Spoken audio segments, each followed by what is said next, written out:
Hello, dear student. Welcome to everybody in Learning English Vlog. যারা যে সমস্ত ছাত্রছাত্রী এইচএস পাস করেছে এবং ইংরেজি অনার্স নিতে ইচ্ছুক তাদের জন্য কয়েকটা তথ্য নিয়ে আমি আলোচনা করব। Good news for coming or admitted new English honours student 2024। English অনার্সের যাবতীয় তথ্য এবং খুঁটিনাটি বিষয় নিয়ে আমি কয়েকটা বিষয়কে কেন্দ্র করে আলোচনা করব। প্রথম যে টপিকটার উপর আমি আলোচনা করব, কাদের ইংলিশ অনার্স নেওয়া উচিত।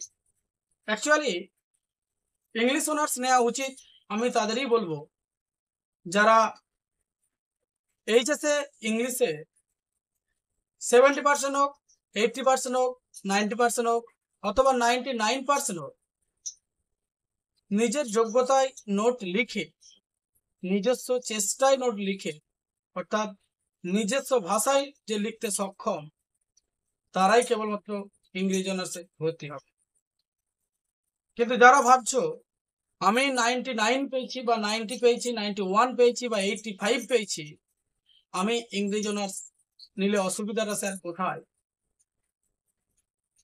কোনো অসুবিধা নেই, কিন্তু যারা মুখস্থ করে এই 80%, 90% বা 95% মার্কস পেয়েছে তাদের ক্ষেত্রে ইংরেজি অনার্সে ভালো রেজাল্ট করা খুবই অসুবিধা হবে। এবং যারা ভাবছো যে স্যার আমি নোটস লেখার পদ্ধতি নিজে শিখে নেব, তাহলে কি ইংরেজি অনার্স নেওয়া যাবে? উত্তরটা হবে হ্যাঁ। এবং সিলেবাস কতটুকু পড়তে হয়, দ্বিতীয় পার্ট নিয়ে আলোচনা করব। সিলেবাস কতটুকু পড়তে হয়। তোমাদের সিলেবাস টোটাল থাকবে 75 মার্কস মেজর পেপার। এখন আর অনার্স বলে কিছু হয় না, মেজর এবং মাইনরের পার্টসে বিভক্ত। এবং যারা মেজর পেপার যাদের থাকবে বা যারা মেজর পেপার অর্থাৎ ইংলিশ অনার্স নেবে, মানে ইংলিশ অনার্সের অপর নাম হচ্ছে এখন মেজর পেপার, অর্থাৎ যারা মেজর পেপার নেবে তাদের ক্ষেত্রে সিলেবাস 75 মার্কস টোটাল। তার মধ্যে ইন্টারনাল অ্যাসেসমেন্ট 15 মার্কস এবং ওই 15 নম্বর অর্থাৎ 15 মার্কসের মধ্যে 10 মার্কস কলেজ তোমাকে কোয়েশ্চেন প্রোভাইড করবে। সেটা 2 মার্কসের 5টা হতে পারে, 5 দুগুণে 10, অথবা 5 নম্বরে 2টো হতে পারে, 5 দুগুণে 10, অথবা 10 মার্কসের যে কোনো একটা কোয়েশ্চেন হতে পারে। সেটা কলেজের উপর ডিপেন্ড করে।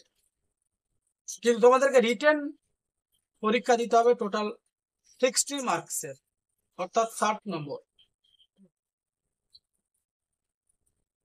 এই 60 নম্বরের পরীক্ষা তোমাদেরকে দিতে হবে লিখিত আকারে, এবং কোয়েশ্চেনের প্যাটার্ন হবে 2, 5 and 10 মার্কস। তোমাদেরকে 2 মার্কসের 10টা করতে হবে, 14টা দেওয়া থাকবে, 10 দুগুণে 20। 5 মার্কসের 4টে করতে হবে, 4 5 20, সেখানে 6টা দেওয়া থাকবে। আর 10 মার্কসের করতে হবে তোমাদেরকে 2টো, সেখানে দেওয়া থাকবে 4টে। এই হচ্ছে তোমাদের কোয়েশ্চেন। তাহলে 10 দুগুণে 20, 2 মার্কসের 10টা করতে হবে, 10 দুগুণে 20, 5 মার্কসের 4টে করতে হবে, 4 5 20, আর 10 মার্কসের করতে হবে 2টি, 10 দুগুণে 20। তাহলে টোটাল তোমাদের 60 নম্বর সিলেবাস হলো। এবং কিভাবে পড়তে হয়, থার্ড পার্ট যে কোয়েশ্চেনটা আমি রাখবো তোমাদের সামনে, কিভাবে পড়তে হয়। মোটামুটি ধরে নিতে পারো ইংলিশ অনার্সের বেটার রেজাল্ট করতে গেলে তোমাদেরকে প্রতিদিন অ্যাটলিস্ট 6 ঘন্টা পড়তেই হবে। 6 ঘন্টা প্রতিদিন যদি কেউ সময় ব্যয় করে এই ইংলিশ অনার্স বা ইংলিশ মেজর পেপারের প্রতি, তাহলে অবশ্যই সে 91% বা 85%, 86, মানে 80 to 91 পর্যন্ত তারা মার্কস পেতে পারছে। এবং প্রতিদিনের কাজ প্রতিদিন কমপ্লিট করতে হবে।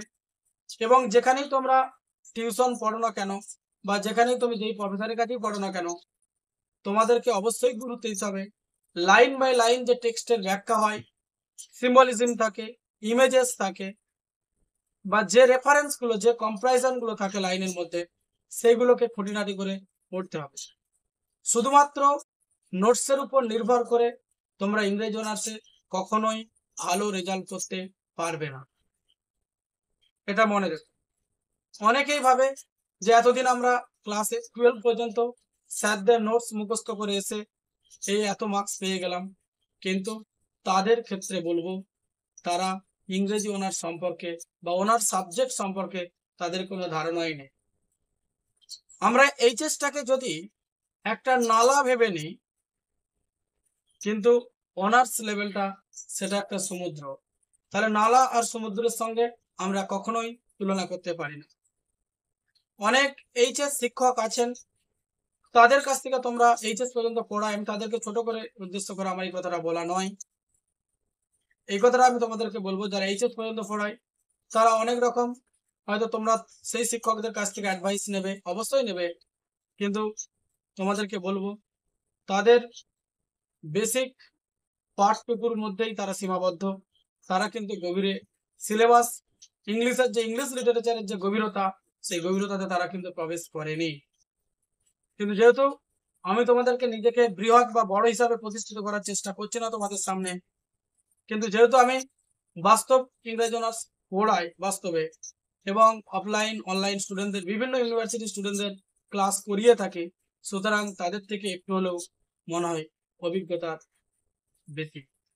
এবং টোটাল যে চ্যাপ্টারগুলো তোমাদের ইংলিশ অনার্সের মেজর পেপারে আছে সেই সিলেবাসগুলো তোমাদেরকে আমি প্রোভাইড করব এই ভিডিওতে।